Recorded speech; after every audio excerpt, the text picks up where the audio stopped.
अगर आप UPSC company prosecutor या सीबीआई असिस्टेंट पब्लिक प्रोसिक्यूटर की एग्जाम की प्रिपरेशन कर रहे हैं और कंफ्यूज है कि कौन से सब्जेक्ट्स के लिए कौन सी बुक्स लेनी चाहिए, तो ये वीडियो को एंड तक जरूर देखिए। Hello everyone, welcome back to law coast coaching institute.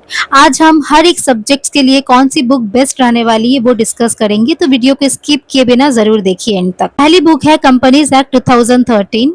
Companies act के लिए आपको सबसे पहले बेयर एक्ट पढ़नी पड़ेगी। इसके साथ आप अगर कोई बुक रेफर करना चाहते हैं तो अवतार सिंह की कंपनी लॉ की बुक रेफर कर सकते हैं। नेक्स्ट बुक रहेगी भारतीय न्याय संहिता 2023 की। इसके लिए भी आपको सबसे पहले तो बेयर एक्ट ही पढ़ना पड़ेगा।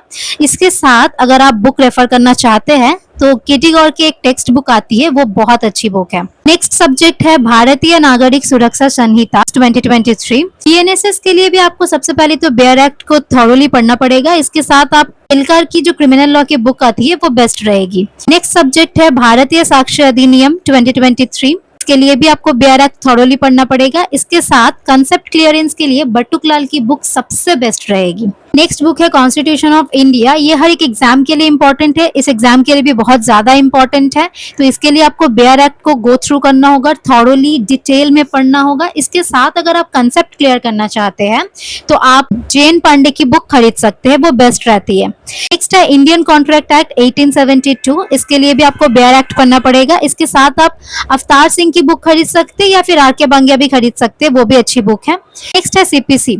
सीपीसी के लिए आपको सीके टकवानी की बुक सबसे बेस्ट रहेगी, साथ ही आप बेयर एक्ट को भी प्रेफर करना। नेक्स्ट बुक है लिमिटेड लायबिलिटी पार्टनरशिप एक्ट 2008। इसके लिए आपकी बेयर एक्ट ही काफी है, टेक्स्ट बुक खरीदने की कोई जरूरत नहीं है।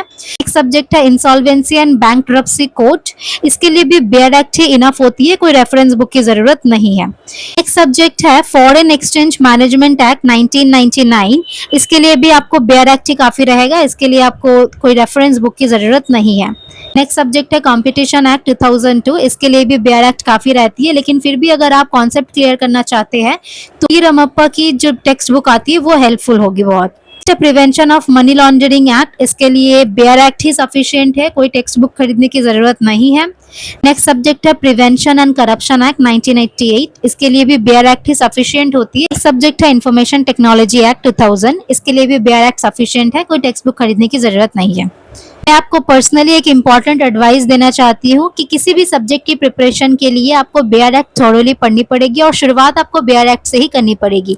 जब आप आपकी बेयर एक्ट की अंडरस्टैंडिंग अच्छी हो जाएगी उसके बाद आप रेफरेंस बुक को रेफर कर सकते हैं। इस स्ट्रैटेजी को आप किसी भी एग्जाम के लिए फॉलो कर सकते हैं, ये बेस्ट स्ट्रैटेजी है। फर्स्ट आपको बेयर एक्ट पढ़नी पड़ेगी, उसके साथ ही साथ आपको रेफरेंस बुक रेफर करनी पड़ेगी।